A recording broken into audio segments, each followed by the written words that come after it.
Hello guys, welcome to యువత vibes.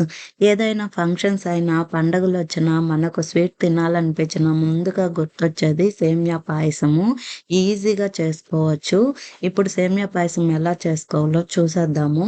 First అయితే ఒక ప్యానెల్ తీసుకొని అందులో 1 టేబుల్ స్పూన్ నెయ్యి వేసుకొని మనకు నచ్చిన డ్రై ఫ్రూట్స్ అన్నిటిని వేసుకొని బాగా ద్వారగా వేయించుకుందాము. ఇలా వేయించుకున్న డ్రై ఫ్రూట్స్ అన్నిటిని తీసి ఒక బౌల్లో అయితే పక్కన పెట్టేసుకుందాము. ఇదే నెయ్యిలో మనము సేమియా వేసుకొని బాగా వేయించుకుందాము. అంటే ఇది ప్రాసెస్ మొత్తాన్ని లో ఫ్లేమ్‌లో అయితే చేసుకుందాము.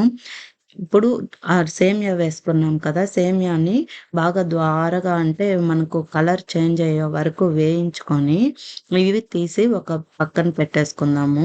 ఇలా తీసి పక్కన పెట్టుకున్నాక వేరొక బౌల్ తీసుకొని మనము పాలు వేసుకుందాం. పాలు బాగా పొంగొచ్చే వరకు మరిగించుకొని పాలు బాగా పొంగొచ్చే వరకు మరిగించుకున్నాక మనమైతే ముందుగా వేయించి పెట్టుకున్నాం గదా! సేమియా వేసుకొని ఉడికించుకుందాము.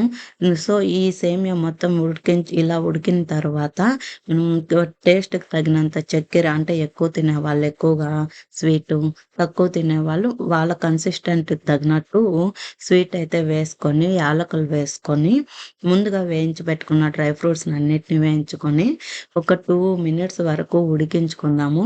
ఇలా ఉడికింది కదా! సో, ఇప్పుడైతే దించేసుకుందాము. మనము ఇలా దించుకుంది వేరొక బౌల్‌లో పెట్టేసుకుందాము. చూడండి, ఇప్పుడైతే మనకు సేమియా పాయసం అనేది రెడీ అయిపోయింది. Please subscribe the channel.